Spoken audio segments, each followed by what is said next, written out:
عارف chest clinic Sahiwal से doctor Arif Hussain आपसे मुखातिब हूँ। जब तहरीक पाकिस्तान बड़े ज़ोरों पे थी तो उन दिनों में कायद आज़म मोहम्मद अली जिन्ना रहमतुल्लाह अलैह उनकी तबीयत कुछ नासाज हुई। डॉक्टर रतन जी पटेल उनके दोस्त भी थे। उन्होंने अपने एक रेडियोलॉजिस्ट दोस्त जिनका नाम जल डेबो था, डॉक्टर जल डेबो, मोहम्मद अली जिन्ना का एक्सरे करने के लिए कहा। जब एक्सरे की रिपोर्ट आई तो डॉक्टर पटेल बहुत ज़्यादा परेशान हुए, क्योंकि इस रिपोर्ट में मोहम्मद अली जिन्नाह रहमतुल्लाह अलैह को टीबी तशखीस हुआ था। बहरहाल जब उन्होंने कायद आज़म मोहम्मद अली जिन्नाह को बताया कि ये एक ऐसी बीमारी है जिसमें आपको बहुत ज़्यादा आराम करना चाहिए, आपको सैनिटोरियम में रहना चाहिए, आपको ज़्यादा मेहनत से गुरेज करना चाहिए, आप रेस्ट करें। लॉर्ड माउंटबेटन ऐलान करने वाले थे बर्र-ए-सगीर की आज़ादी का और इसका दो हिस्सों में तकसीम का, जिसमें पाकिस्तान और इंडिया बनने थे। कायद आज़म ज़िंदगी के इस लम्हे में अपनी मेहनत को कम नहीं कर सकते थे। उन्होंने डॉक्टर पटेल को कहा, मेरा इस वक्त काम करना बहुत ज़रूरी है और मुझे अपनी ज़िंदगी से ज़्यादा पाकिस्तान के बनने की परवाह है।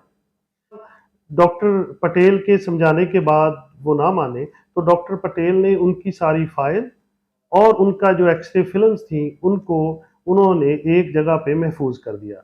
ऐसी जगह पे महफूज किया कि जो पॉलिटिकल पार्टीज थी जिनमें कांग्रेस बड़ी अहम थी और जो इंटेलिजेंस एजेंसीज थी वो भी उन तक ना पहुंच पाई। कायद आज़म ने मेहनत की, उन्होंने पाकिस्तान बनने में मुसलसल जद्दोजहद और दिन रात मेहनत की, जिसके नतीजे में पाकिस्तान बन गया।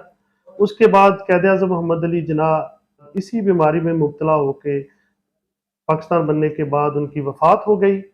1970 में जब दो राइटर्स जिन्होंने एक बहुत बड़ी किताब लिखी थी फ्रीडम एट मिडनाइट, उसमें एक है लैरी कॉलिंस और दूसरे हैं डोमिनिक लेपेरे।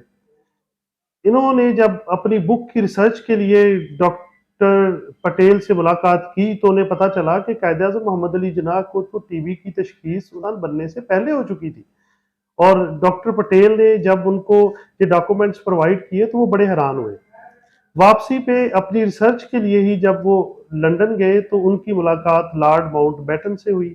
उन्होंने उनको बताया कि हमें डॉक्टर पटेल से एक्सरे फिल्म्स मिली हैं और उनकी मेडिकल की फाइल मिली है जिसमें पता चला है कि कायद आज़म मोहम्मद अली जिन्नाह को टीबी था। तो लॉर्ड माउंटबेटन बहुत परेशान हुआ।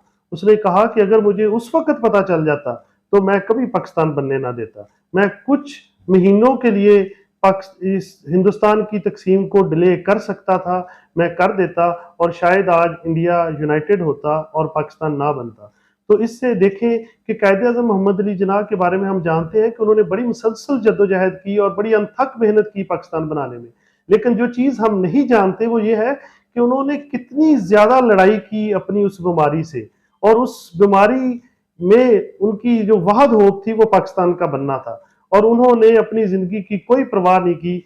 उस वक़्त टीबी का कोई इलाज भी मुमकिन नहीं था। उस वक़्त टीबी का अच्छी तरह का इलाज मुमकिन नहीं था और जिसको टीबी होती थी तो एक तरह की डेथ सेंटेंस होती थी और लोग अपनी सारी ज़िंदगी सैनिटोरियम में आराम करते हुए और खुली हवा में बगैर काम किए गुजार देते थे। लेकिन कायद आज़म मोहम्मद अली जिन्नाह ने फिर भी मेहनत की और इस बीमारी से लड़े।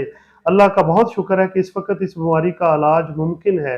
हम जब लोगों को कहते हैं कि पाकिस्तान टीबी कंट्रोल प्रोग्राम की वजह से आपको ये दवाइयाँ फ्री मिल जाती हैं और कुछ लोग फिर भी इसमें नागे करते हैं, तो बड़ी परेशानी होती है कि हमारी एक इतनी अजीम हस्ती, शायद उतना बड़ा लीडर पाकिस्तान में कभी आ ही ना पाए जितना बड़े वो अजीम लीडर थे। उनकी जिस बीमारी की वजह से उनकी जो है मौत हुई और आज हम उस बीमारी को इतनी संजीदगी से नहीं लेते। तो ये था जो आज का मौजू था। Thank you so much.